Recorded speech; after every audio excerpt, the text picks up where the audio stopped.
my beautiful people. Thank you for being here. Thank you for your support. Always, I appreciate you guys so much. You know it is my duty to bring you exciting, interesting, and breaking news. And today there is something I have that I want to tell you about, and it is coming from Edo State. Right here and now, let us dive into the news and see what is happening in Edo State. And we all know it is no longer news that Edo State primary election will hold June 2nd in this 2020. And I believe there are a lot of things already happening, and a lot of aspirants are already putting things together to make sure they come out as their party representative. And you know, in the camp of Obaseki, it seems the boat is beginning to shake. The boat is no longer stable. A lot is already happening. And let us see exactly what is happening to him today and what has been going on in his camp. Please, if you have not subscribed, endeavor to do so right away.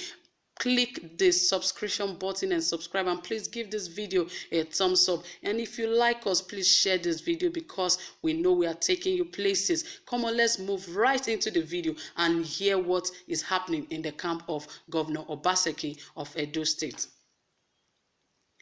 Governor Obaseki's empire is crumbling like packs of cards.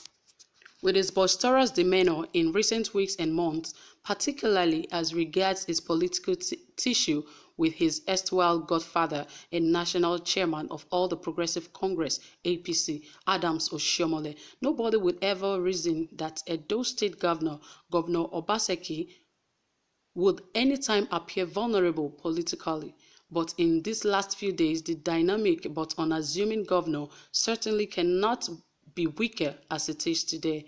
His once upon a time fortress of allies and aides are jettisoning his administration as the day goes by.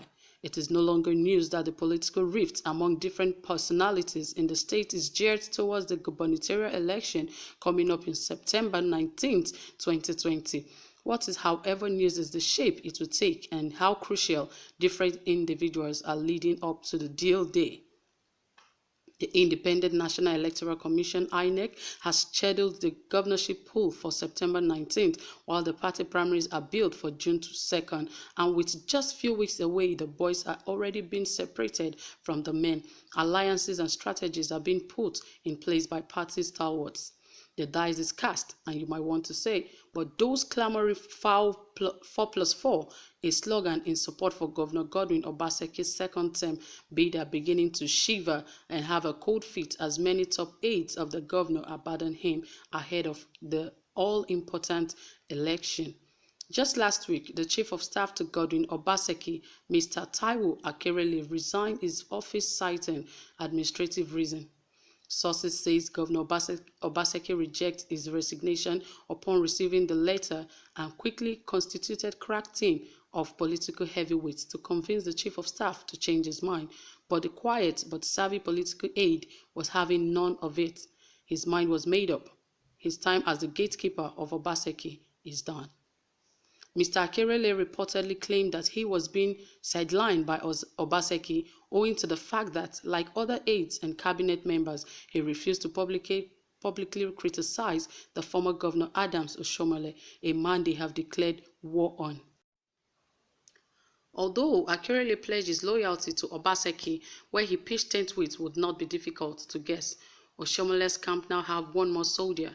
It is quite instructive to note that confirmation of this remains sketchy. Kabiru Ajoto, a special advisor on political affairs to the governor, also reportedly threw in the towel and exited the regime. Before then, some weeks back, the senior special advisor on anti-human trafficking issues to Governor Obaseki, Solomon Okodwa, also waved goodbye to the administration.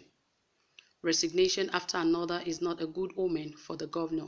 It will not help his push for a second-term bid, just like goals and tactics win trophies for football teams. Number and people win you political offices. The more, the merrier. And any right-thinking politician would want to rally everybody around him, particularly at this auspicious time. Not what is currently happening with the Obaseki fold. Crumbling is synonymous with the idiomatic packs of cards, so using that as a metaphor to symbolize happenings around Governor Obaseki is certainly not out of place. a governor that dared his benefactor and former governor of the same state he leads to come to the state and see what will happen to him, never saw the handwriting on the wall. That when it really comes to the coach, the cow would be separated from the pigeons. In the video that went viral last year, the governor with numerous cheerleaders behind and around him was seen threatening fire and grenades against Oshiomhole. If he comes to Edo State and cause trouble, I will deal with him and show him that I am the governor of the state, Obaseki said in reference to the national chairman of APC. He was quoted to have demanded a public apology from Oshiomhole in any possible reconciliation between the two, a move many political watchers and pundits believed was a lock stretched too far.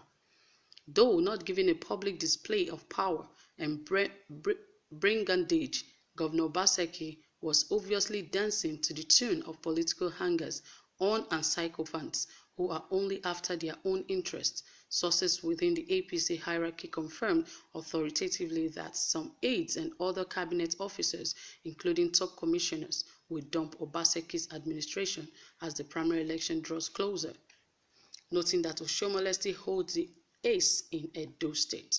Findings also reveal that the death of late Chief of Staff President Muhammadu Buhari Abba Kyari came at a very big political cost to Obaseki and his team. It was revealed that Obaseki had the ear of President Buhari through his late Chief of Staff. How he manages to forestall this gale of resignation within his camp and prevent it from being a domino effect will go a long way in galvanizing his political arsenal ahead of the biggest political battle of his life. And the seeming quietness of Oshiomhole is so strange, knowing who the former Labour leader is, saying it's unsettling for Obaseki's camp is akin to saying that the fishes live in water. As the primary election approaches, Obaseki needs to put his house in order to curtail this entire of his that is crumbling like a pack of cards. He must endure that none of the deputy governor, Philip Shaibu, and the secretary to the Edo State government, Osarodion Oge, leaves him at this time. If any of these two officials should by any stretch call it a day, he should as well kiss the Edo government goodbye. Well, you've heard it all, and please, if you have anything to say, if you think Governor Obaseki should win Edo State election, or whoever you think should emerge as the candidate for the APC in the Edo State election, please drop your comments in the comment section below. And if you have any reservation, you can also let us know in the comment section. And also, if you have not subscribed, please endeavor to do that. And also, please give this video a huge thumbs up and also share our video. Thank you for staying by. We appreciate you. Bye-bye.